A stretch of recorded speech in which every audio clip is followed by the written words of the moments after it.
Warga kerajaan, ketemu lagi di Live Talk, a meaningful conversation about life. Kalau di episode yang lalu kita sudah ngobrolin mengenai peluang dan ancaman apa saja yang bisa terjadi dalam bisnis Anda di tahun 2020 ini. Kali ini kita akan ngobrol tentang hal-hal apa saja yang bisa membuat bisnis Anda tetap stabil di tahun 2020 ini. Saya masih akan ngobrol dengan seorang bisnis coach yang luar biasa yaitu Coach Ben Abadi. Seperti apa obrolannya kita akan simak selengkapnya dalam Live Talk, a meaningful conversation about life.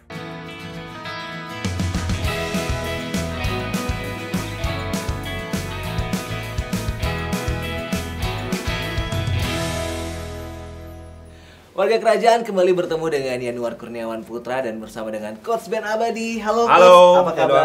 Apa kabar? Luar biasa dahsyat ya. Kita ketemu lagi dengan Coach yang luar biasa ini, founder dari Profit Rapid Coach, betul ya? Yes. Atau kebalik saya ngomongnya? Rapid Profit Coach. Nah itu dia, Rapid Profit Coach ya. Dan juga sudah membantu 700 lebih perusahaan untuk bisa mencapai maksimal profit dan bergeraknya di 3 bidang nih warga kerajaan, yaitu entrepreneurship, leadership, dan juga salesmanship. Dan kali ini kita ngomongin tentang bagaimana membuat bisnis kita bisa stabil di tahun 2020.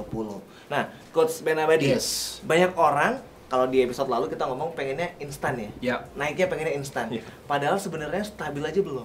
Nah ini dia. Nah ini menarik nih masih Coach. oleng. Masih oleng sebenarnya bisnisnya. Gimana caranya atau ada beberapa kunci nggak sih yang harus diperhatikan supaya bisnis kita bisa stabil dulu nih di tahun 2020 Coach? Ya, yang pertama itu adalah perbaiki manajemen. Manajemen. Ya, karena manajemen itu meliputi cara kita mengelola, terus juga orang-orang yang di dalamnya.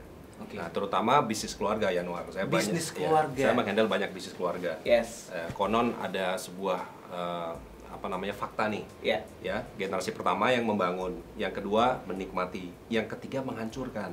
Nah, kecuali warga kerajaan punya bisnis, ya amin gitu kan. Yang ketiga makin melesat, gitu kan. Nah, tapi di luar sana itulah yang terjadi. Ya. Kenapa seperti itu? Karena manajemennya rapuh. Ya, kalau rapuh berarti akan memunculkan kebocoran.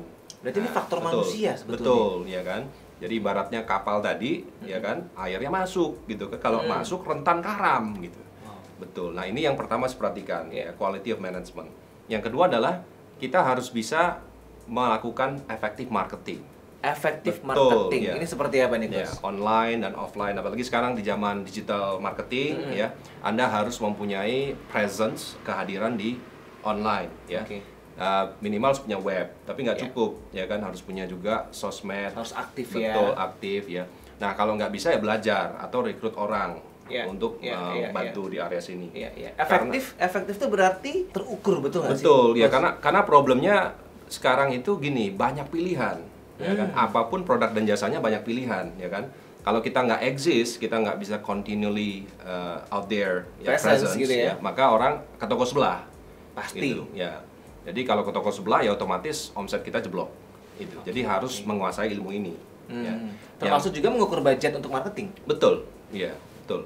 Dan yang paling penting harus ada budgetnya. Harus ada budgetnya. Ya, harus ada budgetnya. Nah, ya kan? Ini kadang-kadang para pengusaha suka salahnya adalah pengennya dapat profit banyak tapi budget marketingnya hampir zero ya. Betul. Nah ini sebenarnya kita kalau belajar dari hukum tabur tuai. Marketing ini sebenarnya sama dengan menabur. Ya, you cannot menuai sesuatu yang juga tabur. Sangat simpel sih sebenarnya basic ini. Nah, disinilah kita warga kerajaan harus ngerti juga. Berdoa itu penting, tapi action itu juga nggak kalah penting, betul nggak? Betul. Karena ada pepatah kan, kalau berdoa doang tanpa action itu nggak ada hasilnya. Nah, marketing itu sebenarnya salah satu action dari para pemilik bisnis. Nah, makanya kita supaya jangan kehilangan banyak uang di marketing, karena kalau nggak hati-hati bisa kedodoran juga gitu. Maka harus kuasai ilmunya, gitu, kuasai ilmunya. Yang ketiga kita harus ngerti keuangan. Ya, kesalahan fatal dari banyak pemilik bisnis adalah mencampur adukan uang pribadi dan perusahaan. Dan dianggap sepele. Iya, dan dianggap ini kan perusahaan gua bisa ngambil berapa aja kan. Terus apalagi balik lagi di zaman sekarang banyak orang melakukan overspending. Ya, lagi nganggur-nganggur, lagi bete-bete, scrolling belanja online. Itu yang pertama. Yang kedua juga sekarang karena zamannya jalan-jalan, leisure economy, travel now pay later. Nah itu Nah, gawatnya itu. Nah, ini bahaya kan.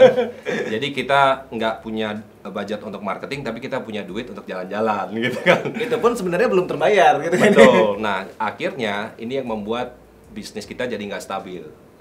Akhirnya kita menyalahkan kalau ekonomi sulit.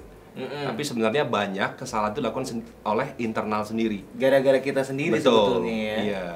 Nah, yang keempat adalah kita harus mempunyai tim yang kuat. Tim yang solid. Iya, karena bisnis is a team sport. Jadi kayak sepak bola. Nah, banyak yang terjadi para pemilik bisnis itu pakai model one man show.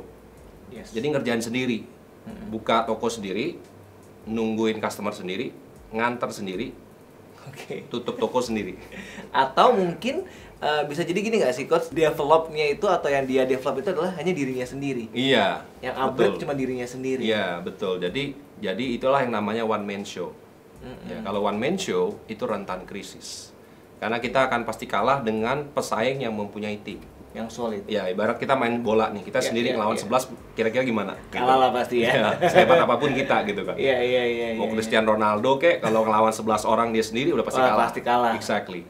So kita harus mengerti bahwa yang terakhir mungkin perbedaan antara entrepreneurship dan trading atau dagang. Antara bisnis sama dagang itu berbeda. Ya, kalau dagang itu kita buka toko jualan, itu namanya dagang. Tapi kalau bisnis itu harus berbicara tentang sistem. Gimana caranya?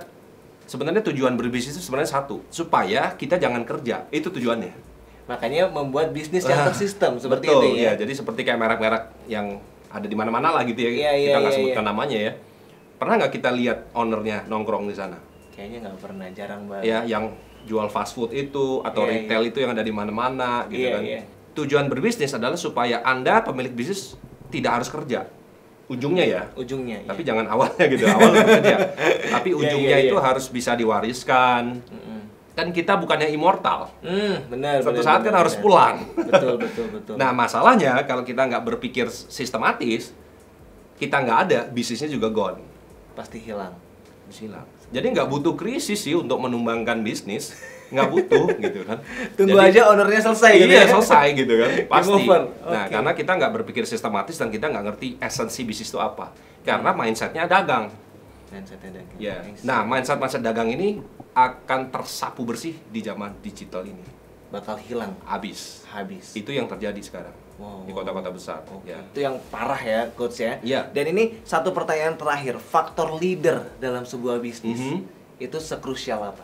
Sangat penting. Karena leader itu yang membuat keputusan, leader itu yang membuat sebuah strategi. Leader juga yang kadangkala ya tadi menciptakan kesalahan itu juga leader. Leader juga. Ya, karena bisnis itu adalah refleksi dari leadernya. Bisnis adalah refleksi dari leadernya. Yes. Exactly seperti. Jadi kita bisa melihat sebenarnya bisnisnya akan jalan kemana dari karakter si leader sendiri. Jadi bisnis itu sebenarnya manifestasi dari leadernya.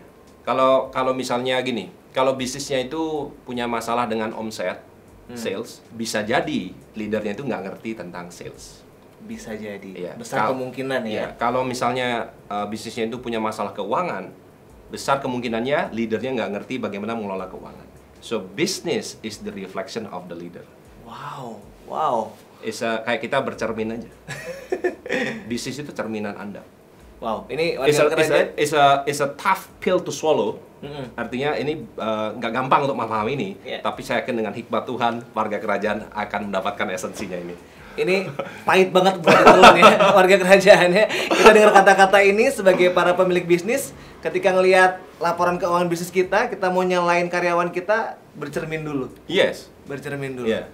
Karena siapa yang membuat keputusan untuk beli itu atau beli ini? Untuk marketing atau jalan-jalan. Nah loh, itu dia. Itu semuanya ada di leader kuncinya warga kerajaan. Wow, luar biasa banget. Baiklah, seperti biasa, Coach Ben Abadi 2-3 kalimat untuk menutup episode kali ini. Bagaimana bisnis bisa stabil? Silahkan. Ya, satu quote yang saya belajar dari mentor saya adalah work harder on yourself than you do on your job. Artinya, Coach? Artinya, Anda harus fokus meningkatkan diri ketimbang sibuk tapi tumpul dan tanpa arah. Oh, itu dalam banget, dicatat, diingat-ingat dan dilakukan warga kerajaan ya. Dan seperti biasa, kalau Anda punya pertanyaan seputar apa yang kita bahas di live talk kali ini, Anda bisa langsung komen saja di bawah ini. Tapi jangan lupa untuk subscribe dulu dan juga klik dulu tombol loncengnya agar tidak ketinggalan video-video terbaru dari Rock Ministry TV. Dan Coach Ben Abadi, thank you banget buat waktunya. Luar biasa. Kita ketemu lagi di next episode ya. Dan warga kerajaan, sampai jumpa di live talk episode berikutnya. Tuhan Yesus memberkati.